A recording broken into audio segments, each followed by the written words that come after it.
شاہ house کے دروازے کھلے اور چمکتی ہوئی سیاہ گاڑی گھر میں داخل ہوئی۔ اس نے گاڑی پورچ میں پارک کی اور گاڑی سے اترا، گھوم کر فرنٹ سیٹ پر آیا اور دروازہ کھولا۔ وہ جو چادر کاندھوں کے گرد لپیٹے آنکھیں بند کیے سیٹ کی پشت سے ٹیک لگائے بیٹھی تھی، اس کے کانوں میں ریحان کی آواز پڑی، نازی ہم گھر آ چکے ہیں، چلو آ جاؤ اندر چلتے ہیں۔ ریحان کی نرم آواز پر اس نے آنکھیں پوری کھولے، اس سے دیکھا، اس کے چہرے پر زخموں کے نشان تھے، سر پر بھی بینڈیج ہوئی پڑی تھی۔ اس نے گاڑی کے دروازے پر ہاتھ رکھے اترنا چاہا، جب ریحان نے اس کا ہاتھ پکڑ لیا اور اسے سہارا دیتے گاڑی سے باہر نکالا۔ وہ دونوں آگے پیچھے چلتے لاؤنج میں داخل ہوئے تو لاؤنج میں ہی سب گھر والے موجود تھے۔ رامین بیگم سر پکڑے بیٹھی ہوئی تھی اور سفیان شاہ بے چینی سے لاؤنج میں چکر کاٹ رہے تھے۔ قدموں کی آہٹ پر سب کا دھیان دروازے کی جانب گیا اور نازنین کو صحیح سلامت ریحان کے ساتھ دیکھ کر سب کی جان میں جان آئی۔ وہ تیزی سے صوفے سے اٹھے اور تیز قدموں سے چلتی ہوئی نازنین کے پاس آئیں۔ نازی میری بچے، شکر ہے تم بالکل ٹھیک ہو۔ انہوں نے آگے بڑھتے نازنین کو اپنے گلے لگا لیا اور نازنین ان کا سہارا ملتے پھوٹ پھوٹ کر رو پڑی۔ کتنی ہی دیر تک وہ ان کے سینے سے لگی سکون محسوس کرتی رہی، پھر اس کے ماتھے پر لب رکھے جیسے ہی رامین بیگم سائڈ پر ہوئیں، سفیان شاہ آگے بڑھے اور اس کے سر پر ہاتھ رکھا۔ شکر ہے تم واپس آ گئیں۔ ان کی آنکھوں میں بھی آنسو آ گئے تھے۔ اس سے پہلے کہ وہ کوئی بات کرتے سیڑھیاں اترتی زہرا بیگم نے نخوت سے یہ منظر دیکھا۔ تو آ گئی میڈم واپس؟ اور اس سے یہ بھی پوچھ لیں بھائی صاحب کہ ساری رات کس کے ساتھ گزار کر آئی ہے؟ الفاظ تھے کہ پگھلا ہوا سیسا جو کسی نے نازنین کے وجود میں اتارا۔ اس نے پھٹی پھٹی نگاہوں سے چچی کو دیکھا۔ یہ آپ کیسی باتیں کر رہی ہیں؟ اس سے پہلے سفیان شاہ یا نازنین کچھ کہتے ریحان کی تیز آواز پر سب نے چونک کر ریحان کو دیکھا۔ او پلیز ریحان، اب تم اس لڑکی کے عیبوں پر پردہ ڈالنے کی کوشش مت کرنا۔ سب جانتے ہیں کہ یہ کیسی ہے، کل دوپہر سے غائب ہے، اسے گھر سے غائب ہوئے پورے 18 گھنٹے ہو چکے ہیں۔ پوچھو ذرا اس سے یہ 18 گھنٹے کہاں تھی، اور پوری ایک رات ہی گھر سے باہر گزار کر آئی ہے۔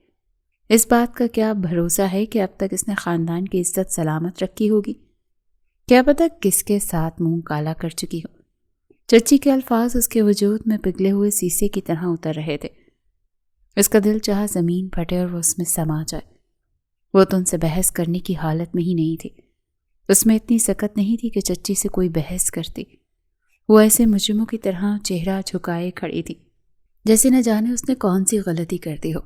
بس کرو زہرا، رامین بیگم نے سختی سے زہرا بیگم کو ٹوکا۔ میں کیا بس کروں بھابھی، ساری سوسائٹی میں ہماری اتنی بدنامی ہو چکی ہے اور یہ مہارانی پوری ایک رات بعد گھر آئی ہے۔ اب کیا بھروسہ ہے کہ اس نے خاندان کی عزت سلامت رکھی ہوگی، اور اس بات کا کیا بھروسہ ہے کہ اس سے اب کوئی شادی کرے گا؟ کون کرے گا اس سے شادی؟ میں تو کہتی ہوں آج کی آج ہی اس کے لیے رشتہ دیکھیں اور اس کا نکاح کروا کر اسے چلتا کریں، بلکہ اس کا نکاح اسی کے ساتھ کروائیں جس کے ساتھ ہی کل رات سے تھی۔ ہماری بھی تو بیٹیاں ہیں، انہوں نے تو کبھی ایسے کام نہیں کیے جیسا کام اس نے کیا ہے۔ نہ جانے زہرا بیگم کو نازنین سے کیا پرخاش تھی، مگر ایسا محسوس ہو رہا تھا جیسے وہ گن گن کر آج اس سے بدلے لے رہی ہیں۔ بس کر دیں، بہت ہو چکا، اب آپ تماشا بڑھا رہی ہیں۔ نازنین کا کردار پاک ہے، وہ اسی حالت میں گھر واپس آئی ہے جس حالت میں وہ گھر سے گئی تھی۔ ریحان کو نہ جانے کیوں اتنا غصہ آ رہا تھا۔ ایک تو وہ جس حالت میں نازنین کو ان لوگوں سے بچا کر لایا تھا وہی جانتا تھا کہ وہ اتنی خوفزدہ تھی، اور اب چچی کی باتیں مزید اس کا دماغ گھما رہی تھیں۔ کس حالت میں یہ واپس آئی ہے یہ تو ہم کو نظر آ ہی رہا ہے ریحان صاحب، مگر مجھے یقین نہیں آ رہا کہ تم کل جو اس نازنین کو پسند نہیں کرتے تھے آج اسی کے گن گا رہے ہو۔ اسی کی وجہ سے تم مجھ سے بحث کر رہے ہو اپنی چچی سے؟ وہ ریحان سے سختی سے پوچھ رہی تھی۔ میں آپ سے بحث نہیں کرنا چاہتا، لیکن آپ غلط بات کر رہی ہیں، اور آپ جانتی ہیں کہ میں غلط بات برداشت نہیں کرتا۔ اور جہاں تک رہی بات نازنین کی، تو اگر میں اسے ناپسند کرتا ہوں تو یہ میرا اور اس کا مسئلہ ہے۔ یہ میری ذاتی رائے ہے کہ میں کسے پسند کروں اور کسے ناپسند کروں۔ آپ کو کوئی حق نہیں ہے کہ آپ ان سب کے بارے میں بات کریں، اور اگر آپ نے اب دوبارہ نازنین کے کردار پر کوئی بات کی تو میں آپ کے بڑے ہونے کا لحاظ بھی نہیں کروں گا۔ اسی لیے مہربانی ہے کہ آپ اس بات کو یہیں ختم کر دیں۔ وہ سختی سے کہہ رہا تھا۔ زہرا بیگم غصے کے مارے لال پیلی ہو گئی۔ آخر میں نے ایسا کیا غلط کہا؟ اگر اتنی ہی با کردار ہے تو پھر اس کی شادی کروا کر اس سے اس گھر سے چلتا کریں، کیونکہ میں تو ایسی لڑکی کا سایہ بھی اپنی بچی پر کبھی نہ پڑنے دوں۔ آخر ہماری بھی جوان بچیاں ہیں جو اس گھر میں رہتی ہیں۔ وہ ایک بار پھر اسی بات کی طرف آ چکی تھی۔ ریحان کا دل چاہا کوئی چیز اٹھا کر دیوار میں دے مارے۔ چچی اپنی حیرتوں سے باز نہ آ سکی۔ نازنین اس گھر سے کہیں نہیں جائے گی، اور یہ میں آپ کو پہلی بار نہیں آخری بار کہہ رہا ہوں، اور اگر آپ کو پھر بھی نازنین کے کردار کی اتنی فکر ہے تو ٹھیک ہے، بلائیں مولوی صاحب کو، میں ابھی اور اسی وقت نازنین سے نکاح کروں گا۔ الفاظ تھے کہ سیسا جو لاؤنج میں موجود سب کے کانوں میں گیا تھا، اور نازنین جو چہرہ جھکائے بے آواز آنسو بہاتی چچی کی باتیں سن رہی تھی، اس نے بے حد بے یقینی اور حیرانگی سے ریحان کو دیکھا، جیسے اسے امید نہیں تھی کہ ریحان اس سے نکاح کی بات کرے گا۔ ریحان جب اسے دیکھنا بھی پسند نہیں کرتا تھا، جس کے لیے نازنین کوئی اہمیت نہیں رکھتی تھی، وہ اس کے کردار کے لیے صرف اس کے لیے اس سے نکاح کرے گا۔ نازنین کو یقین نہیں آیا۔ اسے ایسا محسوس ہوا جیسے وہ ابھی چکرا کر گر جائے گا۔ بابا، آپ کو اس نکاح سے کوئی مسئلہ تو نہیں؟ ویسے بھی آپ تو پہلے بھی میرا اور نازنین کا نکاح کروانا چاہتے تھے۔ اس نے اپنے باپ سفیان شاہ کو مخاطب کیا، جنہوں نے نفی میں سر ہلایا۔ نہیں، مجھے کوئی مسئلہ نہیں ہے۔ انفیکٹ مجھے خوشی ہے کہ تم میرے بیٹے ہو، مجھے فخر ہے کہ تم میرے بیٹے ہو، اور تم نازنین کی عزت کی پرواہ کرتے ہو، اور تم جانتے ہو کہ گھر کی کوئی بھی بیٹی ہو وہ آپ کی عزت ہے۔ ریحان نے سنجیدگی سے اس بات میں سر ہلایا۔ بس ٹھیک ہے، پھر میرا اور نازنین کا نکاح ابھی اور اسی وقت ہوگا۔ آپ مولوی صاحب کو بلائیں، بات کرتے ہیں۔ اس کی نگاہ نازنین تک گئی، جو حیرت اور پھٹی پھٹی نگاہوں سے اسے دیکھ رہی تھی۔ ریحان کی آنکھوں میں اس وقت نہ کوئی رحم تھا اور نہ کوئی نفرت تھی، نہ کوئی ہمدردی تھی، بس صرف سنجیدگی تھی۔ وہ جسے اس بات پر ڈٹ چکا تھا کہ وہ یہ نکاح کرے گا، مطلب کرے گا۔ نازنین خاموشی سے سیڑھیوں کی جانب بڑھی اور اپنے لاغر وجود کو حرکت دیتی ہوئی سیڑھیاں چڑھتی اپنے کمرے میں چلی گئی۔ فی الحال نہ تو وہ بابا کو منع کر سکتی تھی اور نہ ہی وہ ریحان کے خلاف جا سکتی تھی۔ اتنا سب ہونے کے بعد بھی اگر ریحان اسے اپنی عزت بنا رہا تھا تو فی الحال حالات کا تقاضا یہی تھا کہ وہ خاموشی سے ریحان سے نکاح کر لیتی۔ نکاح کرنا مسئلہ نہیں تھا، مسئلہ یہ تھا کہ ریحان تو اسے ناپسند کرتا تھا، تو اگر نکاح کے بعد اسے چھوڑ دے گا تو وہ کہاں جائے گی؟ یہی سوچتے ہوئے وہ اپنے کمرے میں بیڈ پر گر سی گئی۔ جیسے ہی چادر اس کے وجود سے اتری تو اس کے کاندھے اور گلے پر زخموں کے نشانات واضح تھے، اور اس کا بازو بھی ایک سائڈ سے پھٹا ہوا تھا۔ وہ بے بسی سے آنکھیں میچ گئی اور اس کی آنکھوں کے سامنے اپنی زندگی کے پچھلے چند دن گھومے۔ سورج کی روشنی چھن کر آتی کمرے میں آ رہی تھی، جس سے اس کی نیند میں خلل پیدا ہوا۔ وہ آنکھیں مسلتے ہوئے اٹھ کر بیٹھی۔ آس پاس دیکھا تو دن سڑک پر چڑھ چکا تھا۔ وہ سر پر ہاتھ مارتی جلدی سے واش روم میں گھسی۔ فریش ہوتی سیڑھیاں اتر کر وہ نیچے آئی تو سب بڑے ڈائننگ ٹیبل پر بیٹھے ناشتہ کر رہے تھے۔ وہ کچھ شرمندہ ہوئی، پھر جلدی سے بابا کے ساتھ والی کرسی کھینچتے بیٹھی۔ السلام علیکم، گڈ مارننگ، سب کو مسکرا کر سلام کیا۔ وہاں بیٹھے صرف دو نفوس، جن کے لبوں پر مسکراہٹ بکھری، باقی سب کے چہرے مزید لٹک چکے تھے۔ ہو گئی صبح مہارانی کی، کبھی سنڈے والے دن جلدی اٹھ کر کچن کے کام بھی کروا دیا کرو۔ آخر کل کو تمہاری شادی بھی کرنی ہے، عروہ کو دیکھا ہے، ہر اتوار کو میرے ساتھ کچن میں کام کرواتی ہے، تم بھی کوئی ہاتھ ہلا لیا کرو۔ زہرا چچی کی آواز کانوں میں پڑی تو نازنین کی مسکراہٹ سے مٹ گئی۔ اس نے چہرہ موڑے زہرا چچی کو دیکھا تو اس کا اتنا حسن دیکھ کر جل کر راکھ ہو گئی۔ اور کیوں نہ ہوتی، نازنین تھی ہی اتنی خوبصورت، 21 سالہ کانچ جیسی سبز آنکھوں کی مالکن، سفید دودھیا چہرہ، خوبصورت نقش نین، ایسا حسن تھا کہ کوئی بھی مرد اسے دیکھے تو اس کے لیے پاگل ہو جائے، اور اس کا اتنا حسن ہی تو زہرا بیگم اور عروہ سے برداشت نہیں ہوتا تھا۔ عروہ اس سے 2 سال چھوٹی تھی اور وہ نازنین کی طرح بہت زیادہ خوبصورت نہیں تھی۔ جتنی وہ حسین تھی اتنے ہی اس کے بال بھی خوبصورت تھے، گہرے بھورے بال جو اس کی کمر تک آتے تھے۔ جب وہ کھلے چھوڑتی تھی تو بہت ہی خوبصورت منظر پیش ہوتا تھا۔ اس کی ایک نگاہ سفیان شاہ پر گئی اور دوسری نگاہ رامین بیگم پر، جو اسے آنکھوں ہی آنکھوں سے پرسکون رہنے کا اشارہ کر رہی تھی۔ جی ٹھیک ہے چچی، بس وہ اتنا ہی کہہ سکی۔ اور پھر ناشتہ کرنے لگی۔ کچھ دیر بعد ہی سیڑھیوں سے ریحان اترتا نظر آیا۔ 24 سالہ ریحان، ہلکی بھوری آنکھیں، خوبصورت نقوش، ہلکی بیئرڈ، 6 فٹ سے نکلتا قد۔ وہ سفیان شاہ کا اکلوتا بیٹا تھا۔ خوبصورتی اور حسن میں بالکل اپنے باپ پر گیا تھا۔ وہ بھی ڈائننگ ٹیبل پر آ کر اپنی ماں کے ساتھ والی کرسی کھینچ کر بیٹھا تو زہرا چچی خاموشی سے کھانا کھانے لگی۔ عروہ کی مسکراہٹ البتہ گہری ہوئی تھی۔ ریحان اور نازنین کی نگاہیں ٹکرائیں۔ ریحان نے اسے ایسے دیکھا جیسے کہہ رہا ہو، میڈم میرے باپ کے ساتھ کیسے جڑ کر بیٹھی ہوئی ہے۔ نازنین نے بھی بدلے میں اسے گہری مسکراہٹ سے نوازا، جیسے کہہ رہی ہو والدین تمہارے ہیں مگر ان پر حق زیادہ میرا ہے۔ وہ دونوں جو ایک دوسرے سے آنکھوں ہی آنکھوں سے لڑنے جھگڑنے میں مصروف تھے۔ سفیان شاہ کی سنجیدہ آواز پر دونوں حیران ہوئے۔ نازنین اور ریحان، کھانا کھانے کے بعد تم دونوں مجھے اسٹڈی روم میں ملو، مجھے بہت ضروری بات کرنی ہے۔ ان کی بات سن کر نازنین اور ریحان کی نگاہیں ٹکرائیں۔ ریحان نے آنکھوں ہی آنکھوں سے سوال پوچھا کہ اب تم نے کیا شکایت لگائی ہے میری؟ مگر نازنین نے کاندھے اچکائے کہ اب تو اس نے کچھ بھی نہیں کیا۔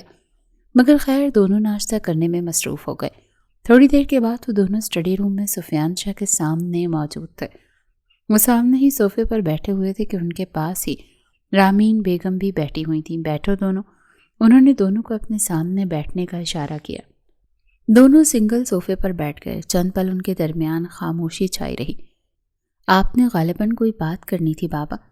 ریحان سے اتنی خاموشی برداشت نہیں ہوئی تو وہ بول ہی اٹھا، جبکہ نازنین کچھ ریلیکس تھی۔ اسے پتا تھا کہ بابا کبھی بھی اسے انسلٹ کرنے کے لیے نہیں بلائیں گے۔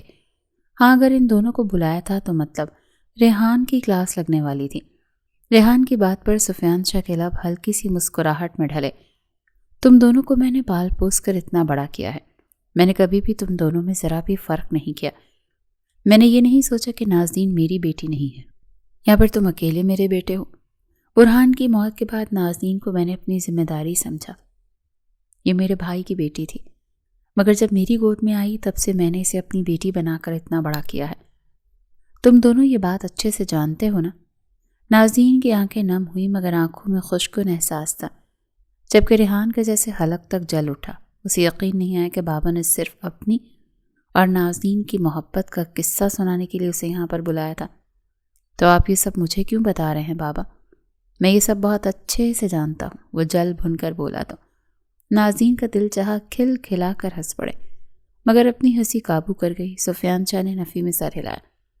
بات کرنے کا مقصد یہ نہیں ہے، میں تم لوگوں کو یہ بات بتانا چاہ رہا ہوں کہ اب جو میں بات کروں گا اس کے بعد تم دونوں یہ سوچو گے کہ شاید میں تم دونوں میں سے کسی ایک سے زیادہ محبت کرتا ہوں اور دوسرے سے نہیں کرتا۔ اسی لیے میں نے سوچا پہلے اپنی محبت کلیئر کرتا ہوں، اس کے بعد اگلی بات کروں۔ وہ بہت سنجیدہ تھے کہ دونوں بھی سنجیدہ ہو گئے، جبکہ رامین بیگم خاموشی سے ان کے ساتھ بیٹھی ہوئی تھی، جیسے وہ جانتی تھی کہ ان کے شوہر کیا بات کرنے والے ہیں، اور اسی لیے وہ خاموشی سے سارا ماجرا دیکھ اور سن رہی تھی۔ میں نے فیصلہ کیا ہے اور یہ فیصلہ تم دونوں کی زندگی کے لیے بہت اہم ہے۔ جہاں دونوں کی بات آتی ہے وہیں دونوں پر کوئی نہ کوئی مصیبت نازل ہوتی تھی۔ تو انہوں نے ایک دوسرے کو کچا چبا جانے والی نگاہوں سے گھورا۔ اب بتا بھی دیں بابا، اتنا سسپینس کریٹ کر رہے ہیں۔ بالآخر نازنین نے پوچھ ہی لیا۔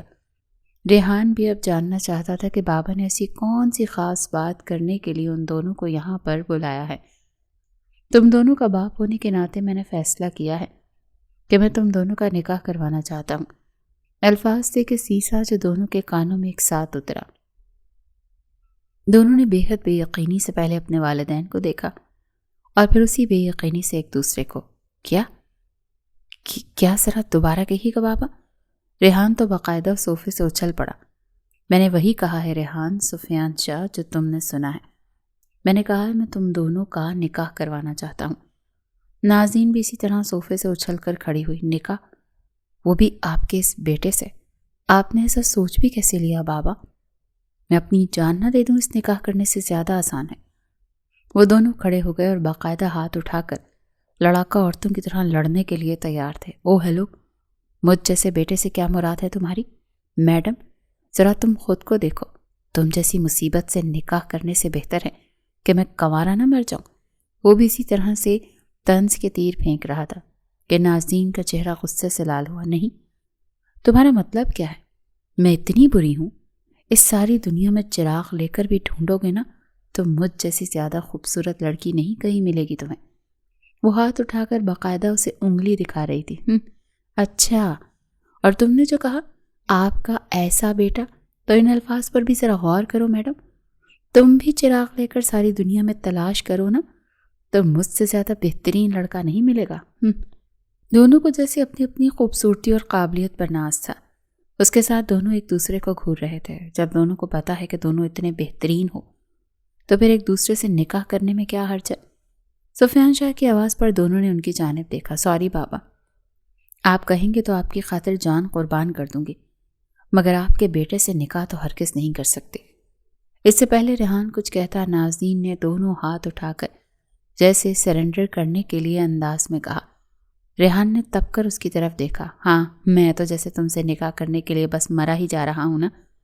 میں بھی مرنا پسند کروں گا، مگر تم سے نکاح کبھی بھی نہیں۔ وہ بھی نازنین کو اسی بات کا جواب دیتا اپنے باپ کی طرف پلٹا تھا۔ اس سے پہلے کہ نازنین کچھ کہتی، سفیان شاہ صوفے سے اٹھ کھڑے ہوئے۔ بس کرو، بہت ہو گیا۔ اب میں تم دونوں کو ایک پل کے لیے بھی لڑتا نہ دیکھوں۔ چھوٹے بچے ہو کیا جو ہر وقت چوہے بلی کی طرح جھگڑتے رہتے ہو؟ انہوں نے ایسی سختی سے کہا کہ دونوں خاموش ہو گئے۔ دونوں کو مرنا منظور ہے، مگر نکاح کرنا نہیں۔ تو اب میرا بھی فیصلہ سن لو، تم دونوں کو یہ نکاح کرنا ہوگا۔ آج، کل، پرسوں، جتنا وقت چاہیے اس رشتے کو سوچنے کے لیے وقت لے لوں، مگر نکاح تم دونوں کا ہو کر ہی رہے گا۔ اور میں تم دونوں کا نکاح اس لیے نہیں کروا رہا کہ تم دونوں ایک دوسرے کو ناپسند کرتے ہو۔ میں تم دونوں کا نکاح اس لیے کروا رہا ہوں کیونکہ میں تم دونوں کو ہمیشہ کے لیے ایک ساتھ دیکھنا چاہتا ہوں۔ جتنی محبت مجھے ریحان سے ہے، اتنی ہی محبت مجھے نازنین سے بھی ہے۔ میں نہیں چاہتا کہ میں اپنی بیٹی کو خود سے دور کروں، اسی لیے اس کا بہترین حل یہی ہے کہ تم دونوں کا نکاح ہو جائے۔ تو اس لیے اب میں تم دونوں کو گھر میں ایک پل کے لیے بھی لڑتا جھگڑتا نہ دیکھوں۔ اگر ریحان تم نے دوبارہ اس سے جھگڑنے کا سوچا بھی تو یاد رکھنا تمہیں جائیداد سے آگ کیے گھر سے باہر نکال دوں گا۔ اور نازنین، یہ مت سمجھو کہ میں صرف اس پر یہ پابندی لگا رہا ہوں۔ اگر تم نے بھی اس سے جھگڑا کرنے کی کوشش کی تو تمہارا بھی یونیورسٹی جانا بند ہو جائے گا۔ یہ تم دونوں کی سزا ہے۔ اب تم دونوں پر منحصر ہے کہ تم دونوں کون سا راستہ اختیار کرتے ہو اور کون سی سزا اپنے لیے منتخب کرتے ہو۔ اب دونوں جا سکتے ہو۔ اگلے ہفتے ہم دوبارہ یہیں پر ملیں گے اور پھر تم دونوں مجھے اپنے فیصلے سے آگاہ کر دینا۔ اگر کسی نے بھی انکار کیا بھی تو وہی سزا ہے جو میں بتا چکا ہوں۔ نازنین نے دانت پیس کر ریحان کو دیکھا۔ وہ بھی اسے ایسے گھور رہا تھا جیسے اسے اٹھا کر گھر سے باہر پھینک آئے گا۔ مگر دونوں خاموشی سے اسٹڈی روم سے باہر نکل گئے۔ وہ باہر آئے تو عروہ باہر ہی نظر آئی۔ تمہاری عادت نہیں گئی چھپ کر باتیں سننے والی؟ نازنین کو جو غصہ اندر آیا تھا سارا کا سارا باہر عروہ پر اتر گیا۔ کیوں؟ یہ گھر تمہارا ہے جہاں پر تمہارا راج چلتا ہے، جو میں نے تم سے پوچھ کر گھر میں گھوموں پھروں گی؟ میرا جہاں دل کرے گا میں وہاں جاؤں گی اور وہاں گھوموں پھروں گی۔ تم بس اپنی شادی کی تیاریاں کرو، بہت جلدی رخصت ہو کر تم یہاں سے دفع ہو جاؤ گی۔ عروہ بھی اسی انداز میں بولی تو نازنین کے لبوں کو ایک گہری مسکراہٹ نے چھوا۔ اوہ عروہ ڈیئر، تم میری فکر چھوڑو، میں تو شادی کے بعد بھی اسی گھر میں رہنے والی ہوں۔ تم اپنی فکر کرو، کیونکہ اگر گھر میرا نہیں ہے تو تمہارا بھی نہیں ہے، اور میرا تو چانس ہے کہ میں تو اسی گھر میں رہوں گی شادی کے بعد بھی۔ تو اس لحاظ سے میں تو اس گھر کی پرماننٹ ممبر ہوں۔ ہاں، تم اپنے ٹھکانے کی فکر کرو، مجھے چھوڑو۔ اور ہاں، اگر ایک بار میں یہاں پرماننٹ ہو گئی نا تو پہلے تمہارا یہ گھر میں بلا وجہ گھومنا پھرنا بند کروں گی۔ وہ عروہ پر ایک طنزیہ مسکراہٹ اچھال کر اپنے کمرے کی جانب چلی گئی، جبکہ پیچھے کھڑا ریحان حیرت سے اس کا یہ روپ دیکھتا رہ گیا۔ یہ کیا کہہ کر گئی ہے؟ عروہ نے اسی حیرت سے ریحان سے پوچھا۔ کیا ہو سکتا ہے بابا نے اس عذاب کو میرے سر پر مسلط کر دیا ہے۔ نکاح کروانا چاہتے ہیں ہم دونوں کا۔ اس کی بات پر عروہ کو جیسے 440 وولٹ کا کرنٹ لگا۔ جیسے یقین نہیں آیا، اس نے کرنٹ کھا کر ریحان کو دیکھا۔ اور آپ کرنا چاہتے ہیں اس سے نکاح؟ جیسے اس کے وجود میں اندر تک لاوا بھڑک اٹھا تھا۔ ریحان نے نفی میں سر ہلا۔ تمہیں لگتا ہے کہ میں اس جیسی لڑکی سے نکاح کرنا بھی چاہوں گا؟ بس بابا اپنا ارادہ بدل لیں، میں تو بس یہی دعا کر سکتا ہوں۔ ریحان بڑبڑاتا ہوا خود بھی سیڑھیاں چڑھتا اپنے کمرے کی جانب چلا گیا، جبکہ پیچھے کھڑی عروہ کا چہرہ ایسے تھا جیسے کسی نے سارا خون ہی نچوڑ دیا ہو۔ نہیں ریحان، آپ صرف میرے ہیں، میں کبھی بھی آپ کو نازنین کا نہیں ہونے دوں گی۔ اس نکاح کے بارے میں تو ماما کو بتانا ہی چاہیے۔ وہ فوراً اپنی ماں زہرا بیگم کو بتانے کے لیے ان کے کمرے کی طرف بھاگی۔ تو بات کرتے ہیں شاہ فیملی کی۔ سفیان شاہ 3 بھائی تھے۔ سب سے بڑے سفیان شاہ، جن کا ایک ہی بیٹا تھا ریحان۔ ان سے چھوٹے برہان شاہ تھے، جن کی ایک ہی بیٹی تھی نازنین۔ نازنین کی ماں کی موت اس کی پیدائش کے وقت ہی ہو گئی تھی۔ جب وہ 2-3 سال کی تھی تب اس کے باپ کی بھی ایک کار حادثے میں ڈیتھ ہو گئی۔ اس کے بعد سفیان شاہ نے اسے اپنی بیٹی بنا لیا اور نازنین بھی انہیں بابا بابا کہتی ان کی لاڈلی بن گئی۔ جبکہ ان سے چھوٹے عفنان شاہ تھے۔ عفنان شاہ کی بیوی زہرا بیگم اور ان کے 2 بچے تھے۔ بڑی بیٹی 19 سالہ عروہ اور اس سے چھوٹا 16 سالہ فہم۔ زہرا بیگم یہ چاہتی تھی کہ عروہ کی شادی ریحان سے ہو۔ ایک تو ان کی بیٹی ان کی آنکھوں کے سامنے رہے اور دوسرا جائیداد کا زیادہ حصہ ریحان کے پاس جانا تھا، اور وہ چاہتی تھی کہ جائیداد پر ان کی اولاد راج کرے۔ اسی لیے وہ ہر حال میں کسی نہ کسی طرح سے نازنین کو درمیان سے نکال کر بس عیش و عشرت کی زندگی گزارنا چاہتی تھی۔ مگر نازنین کی سفیان شاہ کے ساتھ اتنی محبت دیکھ کر اندر ہی اندر زہرا بیگم کلس کر رہ جاتی تھی۔ انہیں بالکل بھی برداشت نہیں ہوتا تھا کہ سفیان شاہ نازنین سے زیادہ محبت کرے۔ وہ چاہتی تھی کہ عروہ ان کے قریب رہے تاکہ وہ عروہ کو اپنی بہو بنانا چاہیں، اور ان کا شک حقیقت میں بدل رہا تھا، کیونکہ وہ جانتی تھی کہ اگر نازنین ان کی لاڈلی رہی تو پھر وہ نازنین کو ہمیشہ کے لیے اپنے پاس رکھنے کے لیے اس کا نکاح اپنے ریحان سے کر دیں گے، جو کہ زہرا بیگم کبھی بھی برداشت نہیں کر سکتی تھی۔ ریحان اور نازنین کے بچپن سے ہی نوک جھوک چلتی رہتی تھی، کیونکہ نازنین کی وجہ سے سارا لاڈ پیار ماں باپ کا سارا اس کی طرف ہی رہا تھا۔ اسی لیے اکثر ریحان اس چیز پر چڑھ جاتا، اور ویسے بھی نازنین سے جھگڑنا دن میں ایک بار، کم سے کم ایک بار، جب تک وہ لڑائی جھگڑا نہیں کر لیتا تو اسے سکون نہیں ملتا تھا۔ اب تو اس سے جھگڑنا جیسے خون میں شامل ہو چکا تھا۔ کوئی دن ایسا نہیں ہوتا تھا جب ان دونوں کا جھگڑا نہ ہوا ہو، ورنہ ہر روز ہی وہ دونوں گھر میں ہی محاذ سجائے رکھتے تھے، اور گھر میں ہی تھیٹر بنا رکھا تھا جہاں پر کوئی نہ کوئی تماشا لگائے رکھتے تھے۔ مگر اب امکان تو تھے کہ سفیان شاہ کی اس نکاح والی دھمکی کے بعد وہ دونوں ایک دوسرے سے لڑائی نہیں کریں گے، اور امید تھی کہ آنے والے چند دن گھر میں سکون سے گزرنے والے تھے۔ وہ سیڑھیاں اترتی نیچے آئی تو سب ناشتے کی ٹیبل پر بیٹھے تھے۔ اس نے اس وقت بلیو فراک پہن رکھی تھی۔ یونیورسٹی جانے کے لیے تیار وہ اب ناشتہ کر رہی تھی۔ آج یونیورسٹی سے آف کر لوں نازی؟ مجھے بازار جانا ہے، تم بھی میرے ساتھ چلنا۔ رامین بیگم کی آواز اس کے کانوں میں پڑی تو وہ مسکرا دی۔ میں ضرور چھٹی کر لیتی ماما، لیکن آج بہت اہم کلاس ہے، مس نہیں کر سکتی میں۔ یونیورسٹی سے واپس آتی ہوں تو چلیں گے بازار۔ رامین بیگم کی مسکراہٹ سے مٹ گئی۔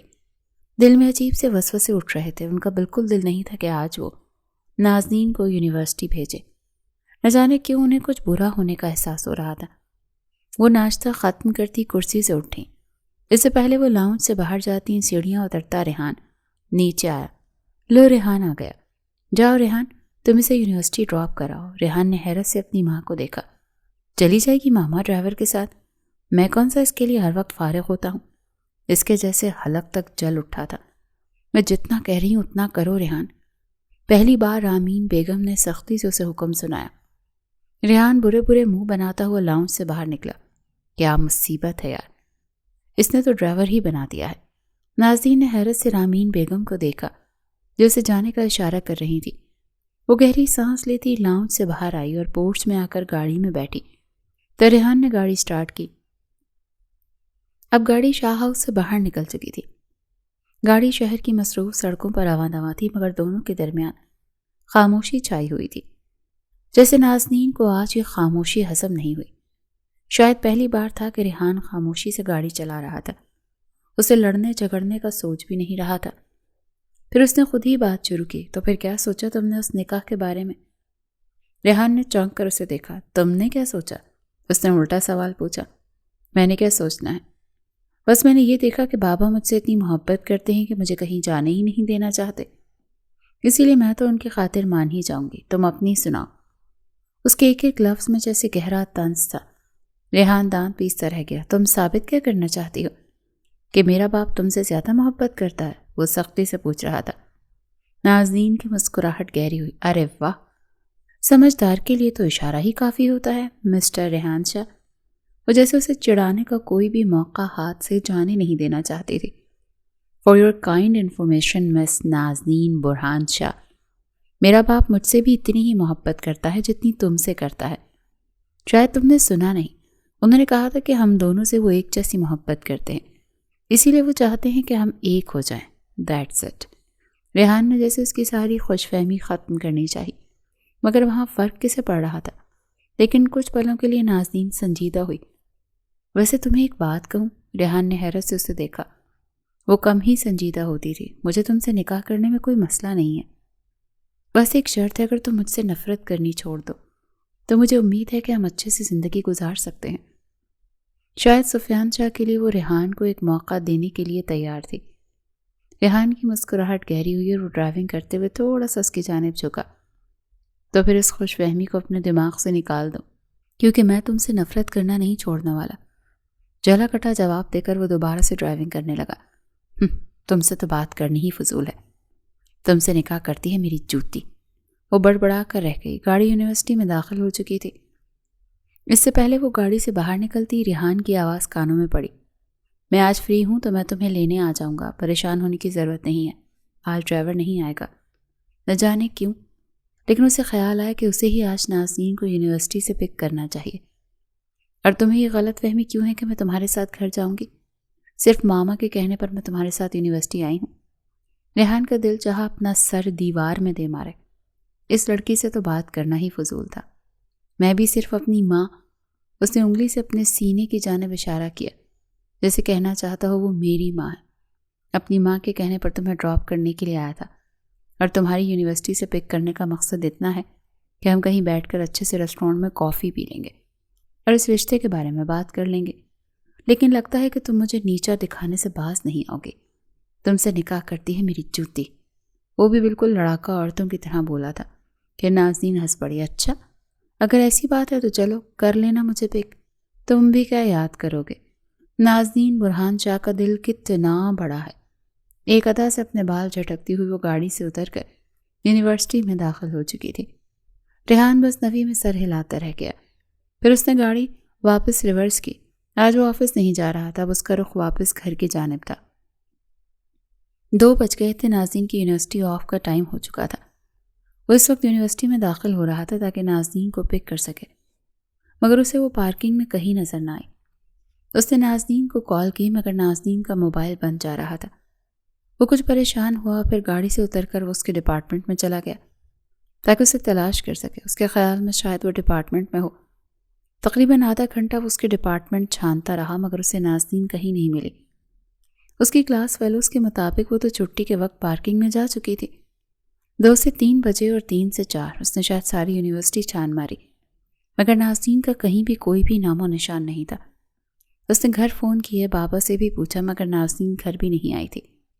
اور اب وہ حقیقی معنوں میں ریحان کو پریشانی نے آن گھیرا۔ جب اسے ڈھونڈ ڈھونڈ کر تھک گیا اور اس کا موبائل بھی بند آ رہا تھا، تو بس اس کے پاس ایک ہی حل تھا کہ وہ سیدھا یونیورسٹی کے ایڈمن بلاک میں چلا گیا اور پارکنگ کے کیمراز چیک کروائے۔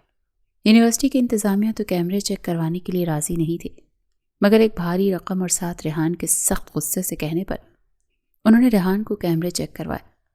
وہ 2 بجے سے کچھ دیر پہلے ہی پارکنگ میں آ چکی تھی۔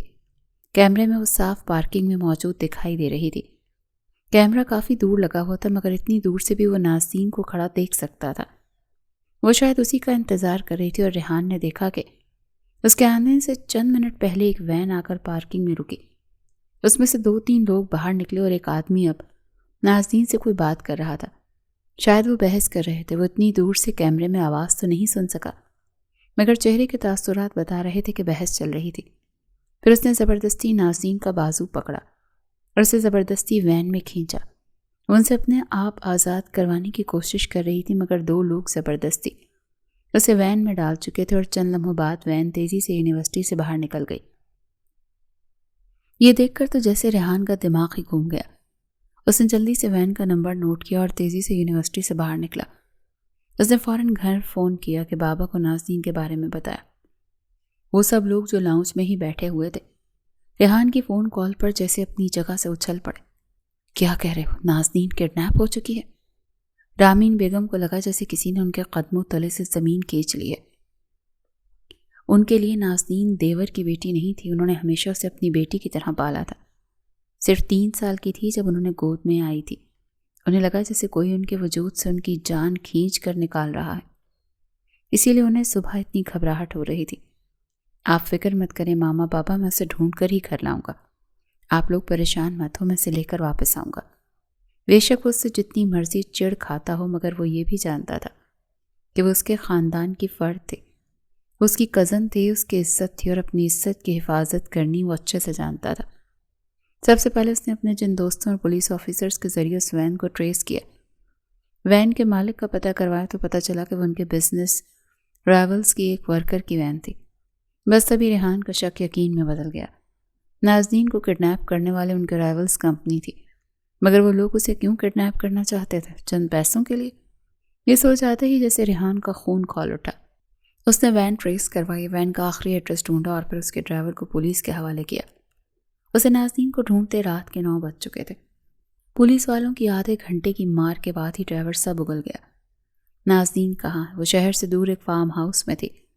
پولیس والوں کے ساتھ تیزی سے اس کی گاڑی شہر سے باہر جا رہی تھی۔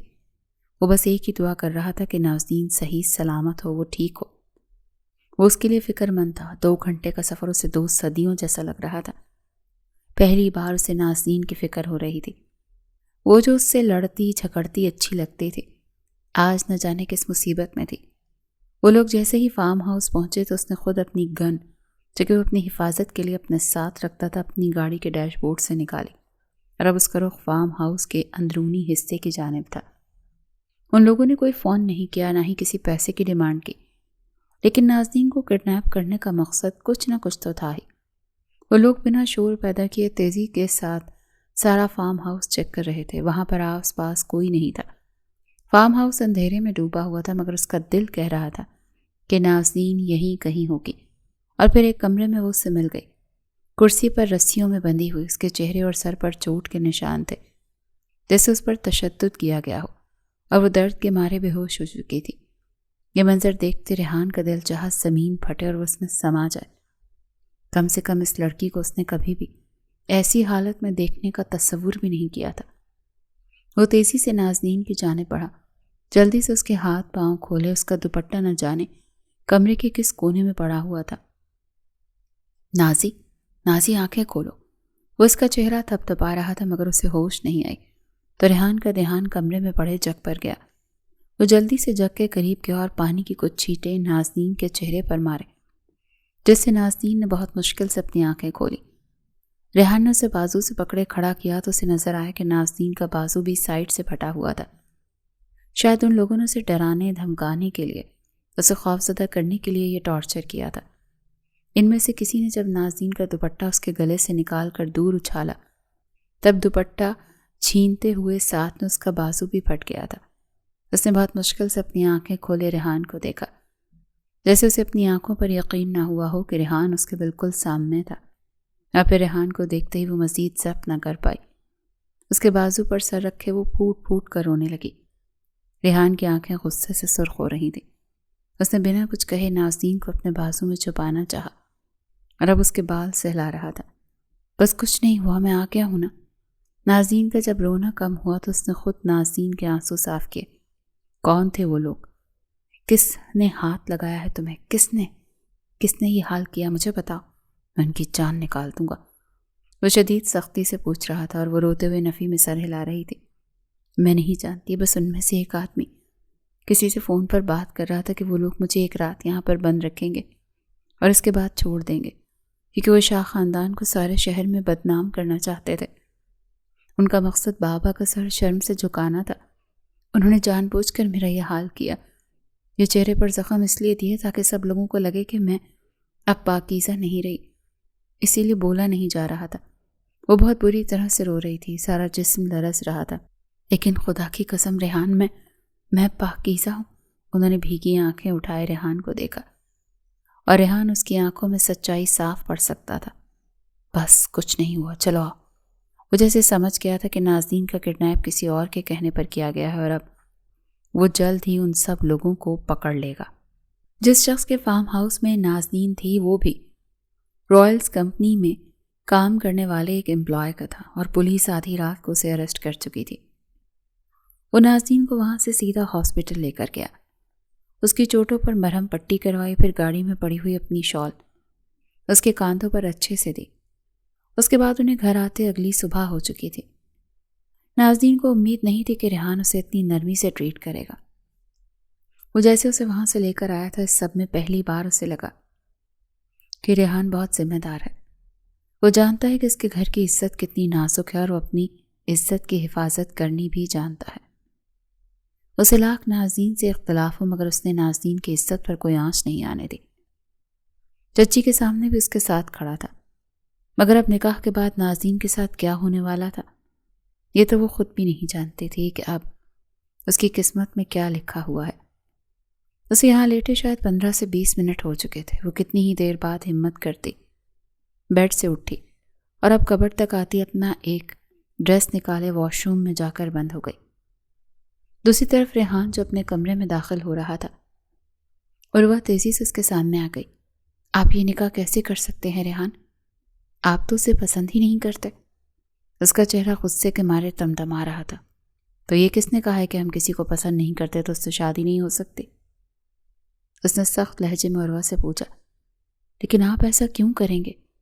جب آپ کو نازنین پسند ہی نہیں ہے تو پھر اس سے نکاح کرنے کی وجہ ہی کیا ہے؟ عروہ بہت مشکل سے اپنا غصہ قابو رکھنے کی کوشش کر رہی تھی۔ اس نے سالوں سے ریحان کی بیوی بننے کے خواب دیکھے تھے اور وہ سب پاگلوں کی طرح محبت کرتی تھی، اسی لیے وہ کوشش کر رہی تھی کہ ریحان سے تمیز سے ہی بات کرے۔ یہ تم مجھ سے پوچھ رہی ہو عروہ کہ میں یہ سب کچھ کیوں کر رہا ہوں؟ جا کر اپنی ماں سے پوچھو کون ہے فساد کی جڑ۔ اور جہاں تک رہی بات میری اور نازنین کی، تو ہاں میں اسے پسند نہیں کرتا، مگر وہ ماضی ہے۔ اب میں اسے نکاح کروں گا اور اسے پسند بھی کرتا ہوں، کیونکہ مجھے اپنے باپ کی عزت ہر چیز سے زیادہ عزیز ہے، اور میں اپنے خاندان کی عزت کی لاج رکھنے کے لیے نازنین سے شادی کر سکتا ہوں۔ مجھے اس میں کوئی مسئلہ نہیں ہے، اب تم جا سکتی ہو۔ اور وہ نے کچھ کہنے کی کوشش کی، مگر وہ اسے سائڈ ہٹاتا اپنے کمرے میں جا کر بند ہو گیا۔ اور وہ اور زہرا بیگم کی لاکھ کوششوں کے باوجود بھی آدھے گھنٹے میں مولوی صاحب آ چکے تھے، اور وہ شیشے کے سامنے کھڑی خود کو سر تا پیر دیکھ رہی تھی جب کمرے کا دروازہ کھلا اور رامین بیگم اندر داخل ہوئی۔ کچھ دیر بعد سفیان شاہ بھی اندر داخل ہوئے۔ اس نے بھیگی ہوئی آنکھیں اٹھا کے ان دونوں کو دیکھا۔ سفیان شاہ بنا کچھ کہے اس کے قریب آئے اور پھر اسے اپنے ساتھ لگا لیا۔ بے شک انہوں نے تایا ہونے کے بعد بھی باپ ہونے کا حق ادا کیا تھا۔ انہوں نے کبھی اسے اس چیز کی کمی نہیں ہونے دی کہ اس کے ماں باپ زندہ نہیں ہیں۔ یہ دونوں اس کے لیے اس کے سگے والدین سے زیادہ بڑھ کر تھے، اور ان کے لیے وہ کچھ بھی کر سکتی تھی۔ اور فی الحال اس کی عزت اسی میں تھی کہ وہ خاموشی سے ریحان سے نکاح کر لیتی۔ ویسے بھی وہ اپنے بابا کی خوشی کے لیے یہ بھی کر سکتی تھی۔ کچھ دیر بعد وہ اپنے بیڈ پر بیٹھی ہوئی تھی اور اس کے پاس رامین بیگم بیٹھی تھی، اور سامنے صوفے پر مولوی صاحب بیٹھے اس سے نکاح کے لیے رضامندی لے رہے تھے۔ اس نے گہری سانس لیتے خود کو ریحان کے نکاح میں دے دیا، تو دوسری طرف لاؤنج میں بیٹھے ریحان سے بھی چند منٹ بعد مولوی صاحب نے رضامندی لی، اور یوں ان دونوں نے اپنی مرضی، عزت اور خوشی سب کچھ ایک سائڈ پر رکھے صرف دل کی سنتے ہوئے ایک دوسرے سے نکاح کیا۔ نکاح نامے پر دستخط کرنے سے پہلے ایک پل کے لیے ریحان کی آنکھوں کے سامنے نازنین کا وہ زخمی چہرہ لہرایا۔ وہ دل ہی دل میں یہ عہد کر چکا تھا کہ جس نے بھی اس کا یہ حال کیا ہے وہ اسے ڈھونڈ کر رہے گا اور اسے سزا دلوا کر ہی رہے گا۔ اور وہ غصے سے اپنے کمرے میں چکر کاٹ رہی تھی۔ جب تک ہار گئی تو چیزیں اٹھا کر پھینکنی شروع کر دیں۔ اسے یقین نہیں ہو رہا تھا کہ تمام تر کوششوں اور ریحان کی نفرت کے باوجود بھی وہ نازنین اس کے نکاح میں چلی گئی۔ مگر وہ کہتے ہیں نا کہ جسے اللہ رکھے اسے کون چکھے۔ جب اللہ پاک نہ چاہے تو کوئی کسی کا کچھ نہیں بگاڑ سکتا۔ شاہ ہاؤس پر رات کے سائے گہرے ہو رہے تھے۔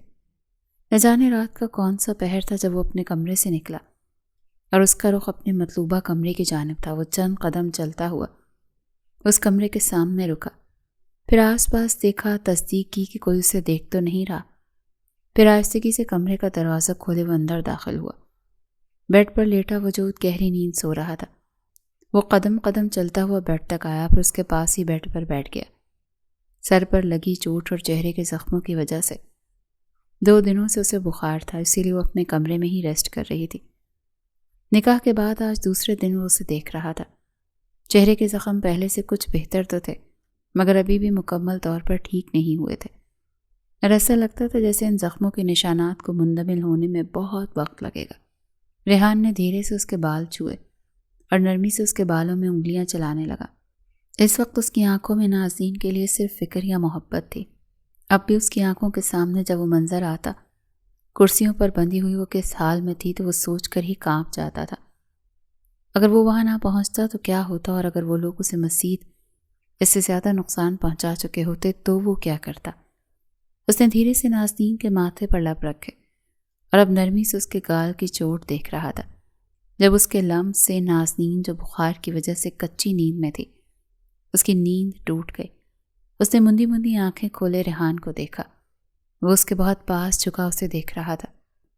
وہ ریحان کو اپنے کمرے میں رات کے اس پہر دیکھ کر حیران ہوئی۔ ریحان، تم یہاں؟ اس نے اٹھ کر بیٹھنا چاہا تو ریحان نے ہاتھ کے اشارے سے منع کر دیا۔ لیٹی رہو، ابھی تمہاری طبیعت ٹھیک نہیں ہے، آرام کرو۔ میں بس تمہیں دیکھنے آیا تھا، تمہاری فکر ہو رہی تھی۔ اس نے نرمی سے سرگوشی کی تو نازنین حیران ہوئی کہ اسے کب سے اس کی فکر ہونے لگی۔ خوشگوار حیرت کا مقام تھا کہ ریحان شاہ اس کی فکر کر رہا تھا۔ اچانک ریحان کی نگاہ ڈریسنگ مرر تک گئی، پھر اس کی مسکراہٹ سمٹ گئی۔ وہ دوبارہ نازنین کے چہرے کی جانب جھکا۔ نازنین نے چونک کر اسے دیکھا۔ کیا کر رہے ہو؟ دور رہو۔ وہ گھبرا ہی گئی تھی۔ وہ نرمی سے اس کے زخم پر انگلی پھیر رہا تھا۔ زیادہ درد تو نہیں ہو رہی ان زخموں پر؟ نرمی سے پوچھا۔ نازنین نے نفی میں سر ہلایا۔ وہ ایک بار پھر اس کے چہرے کے مزید قریب جھکا اور اس طرح سے وہ دونوں ایک دوسرے کے بہت قریب تھے۔ کیا کر رہے ہو ریحان؟ وہ دبی دبی آواز میں پوچھ رہی تھی۔ دروازے میں کھڑی عروہ ہم دونوں کو ہی دیکھ رہی ہے۔ بس میں جیسا کر رہا ہوں مجھے کرنے دو۔ بس تمہارے چہرے پر ایسے تاثرات ہونے چاہیے کہ تم میری بیوی بن کر بہت زیادہ خوش ہو۔ وہ کیا کہنے کی کوشش کر رہا تھا نازنین تو سمجھ ہی نہ سکی۔ کیا باتیں کر رہے ہو؟ مجھے تمہاری کوئی بات سمجھ نہیں آ رہی۔ اس نے دروازے کی جانب دیکھنا چاہا، مگر ریحان نرمی سے اس کا چہرہ 2 انگلیوں سے پکڑتا فوراً اپنے قریب کر گیا۔ کیا کر رہے ہو بیوقوف؟ اسے دیکھو گی تو اسے شک ہو جائے گا۔ تمہیں مجھ پر یقین ہونا چاہیے۔ میں کہہ رہا ہوں نا کہ وہ ہم دونوں کو دیکھ رہی ہے۔ جب میں تمہارے کمرے میں آ رہا تھا تو مجھے محسوس ہوا تھا جیسے عروہ نے مجھے دیکھ لیا اور شاید وہ میرا پیچھا کرتے ہوئے یہاں تک آئی ہے۔ وہ نرمی سے سرگوشی کر رہا تھا۔ اتنی آواز کم تھی کہ کمرے کی در و دیوار بھی اس کی سرگوشی نہ سن سکیں۔ تو پھر تم مجھ سے یہ کروا کر کیا ثابت کرنا چاہتے ہو؟ نازنین نے مسکرا کر آہستہ آواز میں پوچھا۔ میں چاہتا ہوں کہ اسے لگے کہ میں تم سے بہت محبت کرتا ہوں۔ وہ اس کے چہرے کو مزید قریب جھکا، ایسے کہ اب ریحان کے لب نازنین کے گالوں کو چھو رہے تھے۔ لیکن ثابت کرنے کی ضرورت ہی کیا ہے؟ نازنین نے اپنا تیزی سے دھڑکتا دل قابو میں کرنے کے لیے ریحان کے سینے پر ہاتھ رکھا۔ ضرورت ہے، بہت ضرورت ہے۔ سرگوشی کرتے اس کی انگلی آہستہ سے نازنین کے لبوں تک آئی۔ وہ اس کے لب چھو رہا تھا اور نازنین کپ کپا سی گئی۔ اس کی گرفت ریحان کے کاندھے اور گریبان سے شرٹ پر سخت ہوئی۔ وہ اسے مٹھی میں دبوچ گئی۔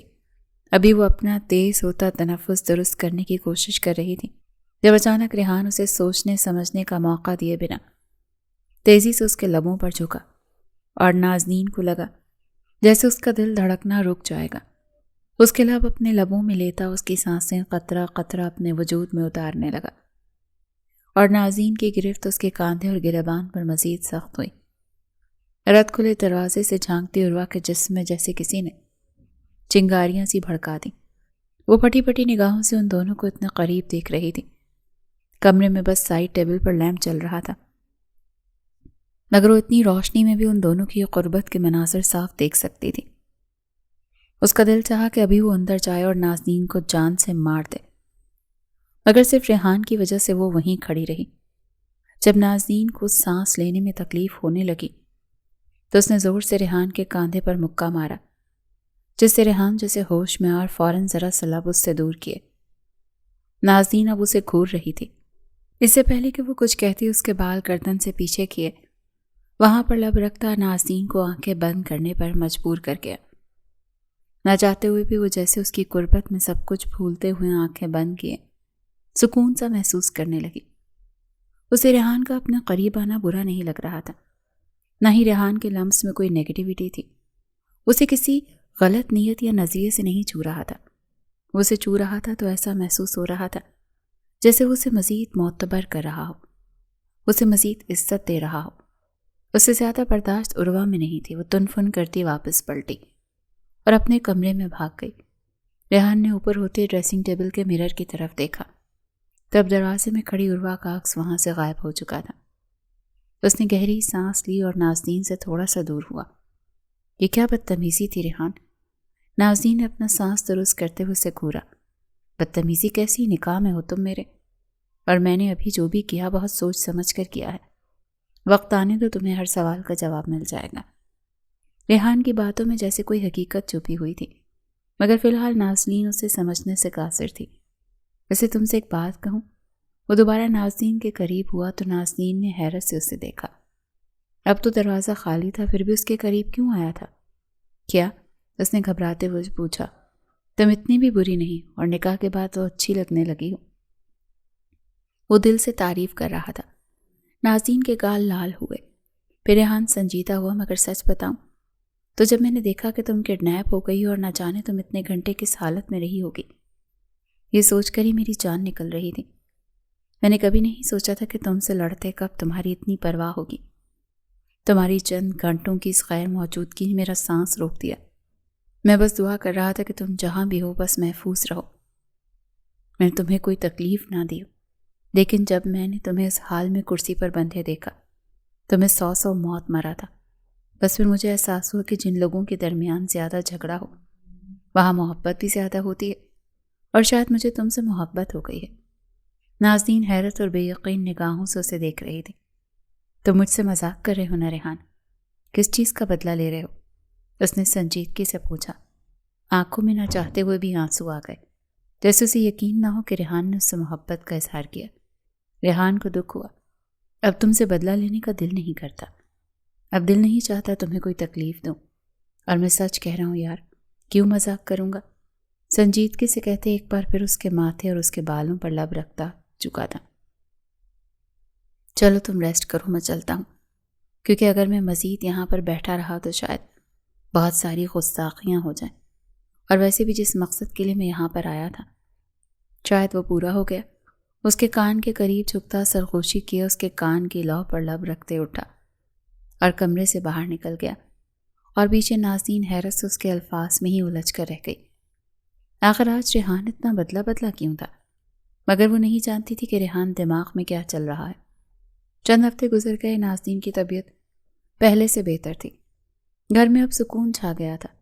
نکاح کے بعد اس کی اور ریحان کی بات بھی ہوتی تھی تو مسکرا کر ایک دوسرے سے بات کرتے تھے. اب ان دونوں کو ہی ایسا لگتا تھا جیسے وہ جو پہلے لڑائی جھگڑا کرتے تھے وہ صرف بچگانہ چیزیں تھیں. اب دونوں ایک دوسرے کو سمجھنے لگے تھے، اور دونوں کو یہ لگتا تھا کہ سفیان شاہ نے ان کا نکاح کروا کر اچھا فیصلہ کیا ہے. جبکہ عروہ اور زہرہ بیگم دونوں خاموش تھی، مگر ان کی خاموشی سے ایسا محسوس ہو رہا تھا جیسے طوفان سے پہلے کے آنے والے سکون کا پیش خیمہ ہو. آج اتوار کا دن تھا اور ہر اتوار کی طرح وہ آج بھی دیر سے اٹھ کر تقریباً 10 بجے سیڑھیاں اتر کر نیچے آئی. آج سب بڑے گھر میں ہی موجود تھے. ریحان بھی آفس نہیں گیا تھا کیونکہ آج سنڈے تھا. سب بڑے لاؤنج میں بیٹھے باتوں میں مصروف تھے. ریحان بھی پاس ہی بیٹھا لیپ ٹاپ کھولے کوئی کام کر رہا تھا. اس سے پہلے کہ نازنین کچن میں داخل ہوتی لاؤنج سے زہرہ بیگم اندر داخل ہوئیں. ان کے چہرے پر کافی غصے کے تاثرات تھے. یہ سب کچھ کیا ہے نازنین؟ انہوں نے سختی سے پوچھا تو سب نے چونک کر ان کی طرف دیکھا. نازنین کی آنکھوں میں ناسمجھی اتری کہ اب اس نے ایسا کیا کر دیا؟ کیا ہوا چچی؟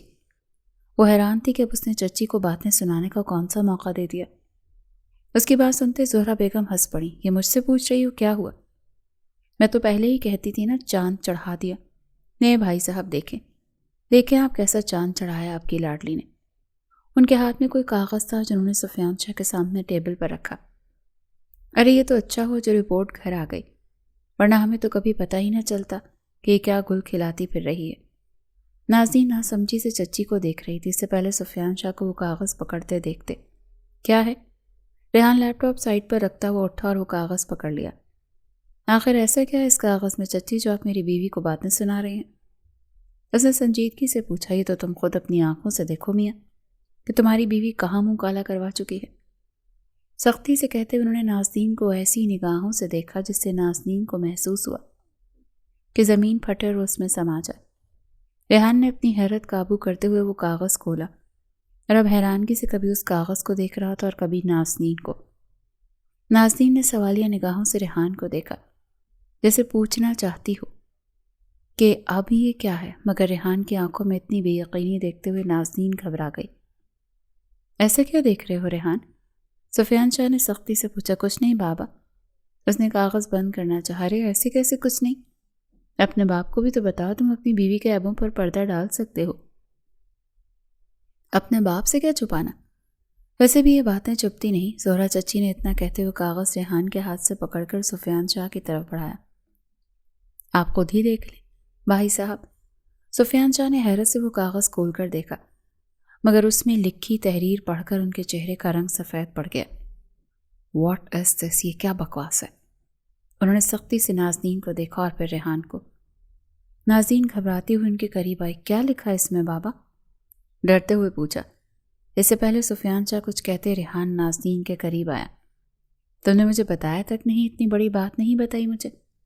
نازنین نے حیرانی سے دیکھا۔ کس بارے میں بات کر رہے ہیں؟ مجھے کچھ سمجھ نہیں آ رہی، آخر آپ لوگ کیا پہیلیوں میں باتیں کر رہے ہیں؟ وہ شدید پریشان ہو رہی تھی۔ اتنا تو وہ جانتی تھی اس کے بارے میں ہی بات ہو رہی ہے۔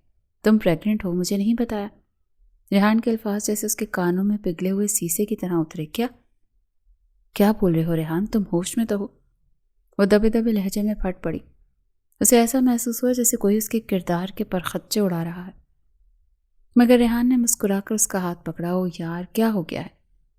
لگتا ہے تم مجھے سرپرائز دینا چاہتی تھی، لیکن چچی نے سارا مزہ خراب کر دیا۔ تو زہرا بیگم نے حیرت سے ریحان کو دیکھا۔ وہ اتنا نارمل کیسے ہو سکتا ہے؟ تمہاری طبیعت ٹھیک ہے ریحان؟ کہیں یہ خبر تمہارے دماغ کو چوٹ تو نہیں پہنچا گئی؟ تمہاری بیوی نہ جانے کس کے بچے کی ماں بننے والی ہے، نہ جانے کس کے ساتھ یہ منہ کالا کروا چکی ہے، اور تم خوش ہو رہے ہو؟ زہرا بیگم کی بات پر ریحان کے چہرے پر سخت تاثرات ابھرے۔ چچی پلیز، آپ غلط الفاظ استعمال مت کریں۔ اور آپ سے کس نے کہا کہ یہ بچہ کسی اور کا ہے؟ میری بیوی ہے تو بچہ بھی میرا ہی ہے، آپ کو نہیں پتا؟ یہ شاید آپ بھول گئی ہیں کہ میرا چند ہفتے پہلے نازنین سے نکاح ہو چکا ہے۔ بیوی ہے یہ میری، اور یہ بچہ بھی میرا ہے۔ اس نے سکون سے سب کے سامنے اعتراف کیا، اور سفیان شاہ حیرت سے اسے دیکھتے رہ گئے۔ کیا بکواس کر رہے ہو؟ تم جانتے ہو نا کہ ابھی رخصتی نہیں ہوئی؟ وہ سختی سے ریحان سے پوچھ رہے تھے۔ جانتا ہوں بابا، لیکن آپ فکر کیوں کرتے ہیں؟ میں نے کون سا کوئی گناہ کیا ہے؟ بیوی ہے یہ میری، آپ اس سے پوچھ لیں کہ میں نے اسے کوئی تکلیف دی ہے؟ بتاؤ نازنین۔ اس نے آنکھوں سے نازنین کو کچھ اشارہ کیا۔ جی بابا، وہ ریحان صحیح کہہ رہے ہیں۔ وہ جلدی سے ریحان کا ساتھ دے گئی تو ریحان کھل کر مسکرایا۔ لو مبارک ہو ماما، آپ نانی دادی دونوں ایک ساتھ بننے والی ہیں، اور چچی آپ کو بھی مبارک ہو، آپ نانی دادی بننے والی ہیں۔ اور تم یہاں کیا کر رہی ہو؟ چلو فوراً کمرے میں، اب تمہیں ریسٹ کرنی چاہیے۔ ممی آپ پلیز ملازمہ سے کہہ کر تو نازنین کے لیے اچھا سا ناشتہ کمرے میں بھیج دیں، یہ میرے ساتھ اب میرے کمرے میں جا رہی ہے۔ سکون سے کہتا وہ اس کا ہاتھ پکڑے بنا کسی کو کوئی بھی بات کا موقع دیے اسے اپنے ساتھ کمرے میں لے گیا۔ وہ دونوں آگے پیچھے کمرے میں داخل ہوئے۔ ریحان نے دروازہ بند کیا اور فوراً نازنین کی کلائی چھوڑ دی۔ نازنین کے چہرے کی ہوائیاں اڑی ہوئی تھیں۔ اس نے فوراً ریحان کے ہاتھ سے وہ رپورٹ پکڑ کر دیکھی، جس میں صاف لکھا ہوا تھا کہ وہ نازنین کی رپورٹ ہے، جس کے مطابق وہ پریگننٹ ہے۔ نازنین نفی میں سر ہلا رہی تھی۔ یہ سب جھوٹ ہے ریحان، یہ میری رپورٹ نہیں ہے، میں تو کبھی ڈاکٹر کے پاس گئی ہی نہیں، اور تم جانتے ہو نا کہ اس رات وہاں پر کچھ ہوا ہی نہیں تھا۔ میں تو آج بھی پاکیزہ ہوں۔ نہ چاہتے ہوئے بھی آنسو اس کی آنکھوں سے بہنے لگے۔ میں نہیں جانتی چچی اب کون سی سازش کر رہی ہیں، مگر تم میرا یقین کرو۔ اس نے سنجیدہ چہرے کے ساتھ باہر دیکھتے ریحان کو مخاطب کیا۔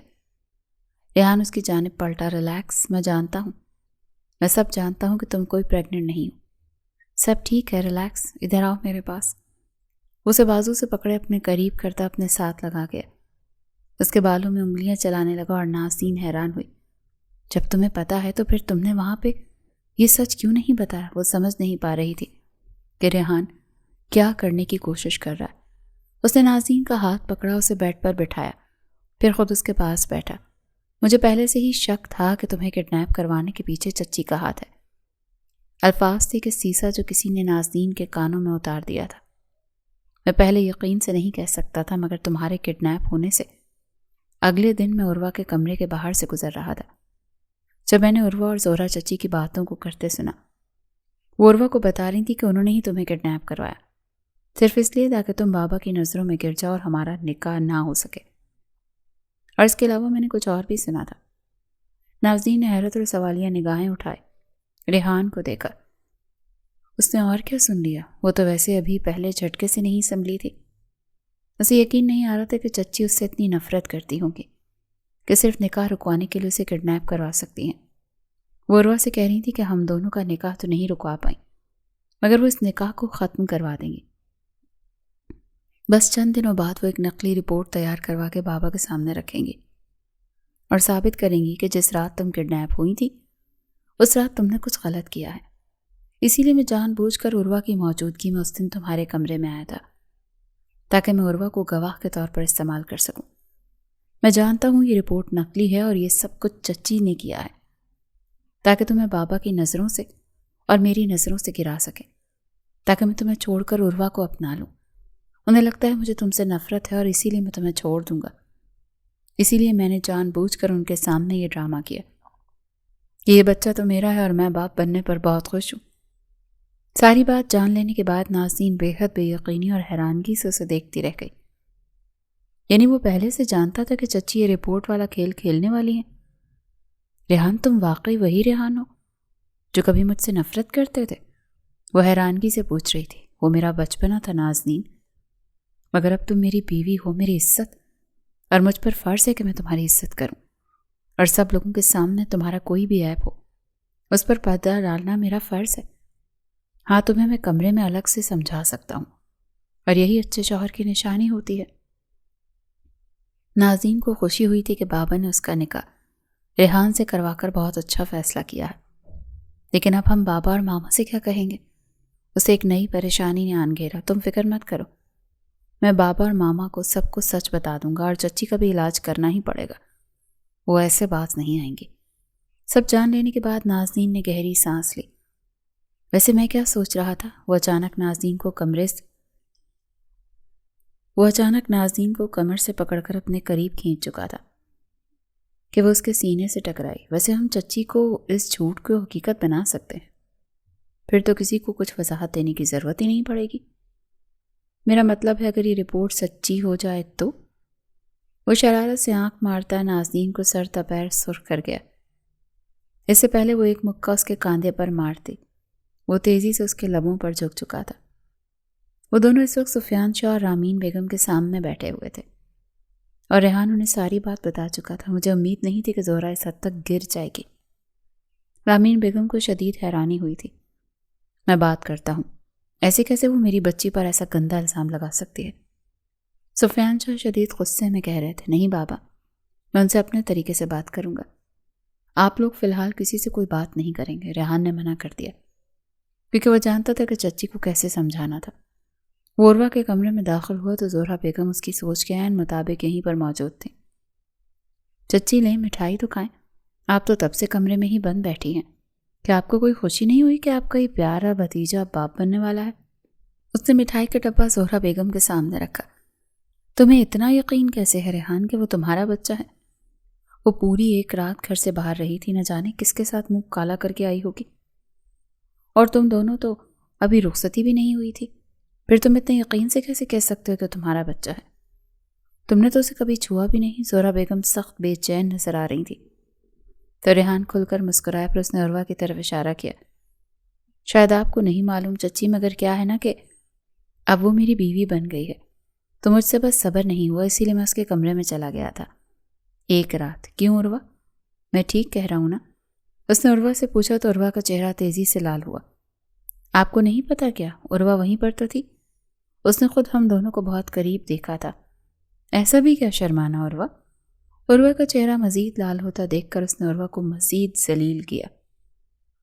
عروہ بنا کوئی جواب دیے خاموشی سے واش روم میں جا کر بند ہو گئی، جیسے اس سے زیادہ سامنا کرنے کی اس میں ہمت نہیں تھی۔ ریحان نے اپنی جیب سے کاغذ نکال کر زہرہ بیگم کے قریب کیا تو انہوں نے حیرانی سے وہ کاغذ کھول کر پڑھا۔ جیسے جیسے وہ پڑھ رہی تھی ویسے ویسے ان کے چہرے کا رنگ سفید ہوتا جا رہا تھا۔ یہ کیا بکواس ہے ریحان؟ ان کے چہرے پر دبا دبا غصہ نمایاں ہوا۔ کیا ہوا چچی؟ یہ ویسی رپورٹ ہے جیسے آپ نے ناظرین کے لیے بنوائی تھی، بس اس میں نام چینج ہے۔ یہاں پر لکھا ہوا ہے کہ آپ کی پیاری بیٹی عروہ پریگننٹ ہے۔ کیا ہوا؟ آپ کو کیا لگتا ہے نقلی رپورٹ صرف آپ بنوا سکتی ہیں، میں نہیں بنوا سکتا؟ اور زہرا بیگم کا رنگ جیسے سفید پڑ گیا۔ کیا کہہ رہے ہو تم؟ وہ شدید گھبرائی تھی۔ میں وہی کہہ رہا ہوں جو آپ نے سنا، اور میں جانتا ہوں کہ آپ نے ہی ناظرین کو کڈنیپ کروایا تھا، اور آپ نے ہی ناظرین کی جھوٹی پریگننسی رپورٹ تیار کروائی ہے۔ اور ایک مزے کی بات بتاؤں، سب گھر والے جان چکے ہیں، یہاں تک کہ افنان چاچو بھی، کہ آپ نے ناظرین کے ساتھ یہ سب کیا ہے۔ مگر میں نے سب کو منع کر دیا ہے کہ کوئی بھی آپ سے کچھ نہیں کہے گا۔ اگر آپ چاہتی ہیں کہ آپ عزت سے اس گھر میں رہیں اور میں آپ کو پولیس کے حوالے نہ کروں تو اپنی تمام حرکتوں سے باز آ جائیں، ورنہ آپ کی اور آپ کی بیٹی کے خلاف میرے پاس بہت سارے ثبوت ہیں جس میں آپ دونوں کو میں پورے خاندان میں بدنام کر سکتا ہوں، اور آپ چاہ کر بھی کچھ نہیں کر پائیں گے۔ ارے ناظرین تو پھر بھی میرے نکاح میں تھی، تو چلے میں نے اسے جھوٹی پریگننسی رپورٹ کو کور کر دیا، مگر آپ سوچیں آپ کی بیٹی کی تو ابھی شادی بھی نہیں ہوئی، پھر آپ کیسے اس رپورٹ کو جھوٹا ثابت کریں گے؟ اور اگر رپورٹ جھوٹی ثابت ہوئی تو دوسری بھی جھوٹی ثابت ہوگی۔ اسی لیے وقت ہے سنبھل جائیں آپ، میرے خاندان کی بڑی ہیں، عورت ہیں، ہماری عزت ہے، اسی لیے میں آپ کو اکیلے میں سمجھا رہا ہوں۔ میں ایسا مرد نہیں ہوں کہ خاندان کی عورتوں کو بھرے مجمع میں رسوا کرتا پھروں۔ امید ہے کہ آپ کو سمجھ آ گئی ہوگی۔ میں آپ کو پہلی اور آخری بار معاف کر رہا ہوں۔ اگر آئندہ آپ نے میری بیوی کی زندگی میں ذرا سا بھی زہر گھولنے کی کوشش کی تو خدا کی قسم کھا کر کہتا ہوں کہ آئندہ آپ کو وارن کرنے نہیں آؤں گا، سیدھا آپ کو پولیس کے حوالے کروں گا۔ کیا آپ اچھی لگیں گی اس عمر میں جیل جاتے ہوئے؟ اتنا کہتے وہ کمرے سے باہر نکل گیا، اور پیچھے زہرا بیگم کا ایسا حال تھا کہ کاٹو تو بدن میں لہو نہ ہو۔ وہ اتنی شرمندہ ہوئی کہ دل چاہا زمین پھٹے اور وہ اس میں سما جائے۔ جب حقیقت پلٹ کر انسان کی طرف آتی ہے اور آئینہ اسے اپنا عکس دکھاتا ہے تو انسان کو اپنا ہی چہرہ بہت بھیانک نظر آتا ہے۔ انہوں نے کانوں کو ہاتھ لگا کر توبہ کی کہ وہ یہ کیا کرنے جا رہی تھی، ایک لڑکی کے کردار پر اتنا کیچڑ اچھالنے جا رہی تھی۔ وہ تو سامنے ریحان تھا جس نے ناظرین کو پروٹیکٹ کر دیا، اور بس پھر وہ دن گیا اور آج کا دن آیا۔ زہرا بیگم نے ہمیشہ کے لیے اپنے دل سے ناظرین کی نفرت کو نکال دیا تھا، کیونکہ وہ نہیں چاہتی تھی کہ وہ ناظرین کے ساتھ کچھ برا کرے اور وہ ان کی بیٹی عروہ کے ساتھ برا ہو۔ انہوں نے عروہ کو بھی سمجھا بجھا کر اس کا رشتہ ایک اچھے خاندان میں کر دیا تھا۔ اب ریحان اس کا نہیں ہو سکتا تھا، جبکہ ناظرین اور ریحان کی رخصتی ہو چکی تھی۔ زہرا بیگم نے ہاتھ جوڑ کر ناظرین سے اپنی غلطیوں کی معافی مانگی تھی، اور ناظرین نے دل بڑا کیے انہیں معاف کر دیا تھا۔ زہرا بیگم کے لیے یہی سزا بہت تھی کہ ایک ہی گھر میں رہتے ہوئے وہ سب لوگوں کے سامنے شرمندہ ہوتی تھی کہ انہوں نے اتنی غلطیاں کی۔ سب جانتے تھے اور کوئی بھی اس بارے میں ذکر نہیں کرتا تھا، مگر ان کی شرمندگی کے لیے اتنا ہی کافی تھا کہ سب ان کے سارے کالے کارنامے جانتے ہیں۔ اسی لیے ان میں دوبارہ ہمت نہیں ہو سکی کہ اب وہ ناظرین کو مزید نقصان پہنچانے کا سوچتی بھی۔ کبھی کبھی انسان کو عقل آنے کے لیے ایک لمحہ ہی کافی ہوتا ہے، اور کبھی کبھی انسان سمجھدار ہونے کے باوجود بھی سیکھتا نہیں ہے۔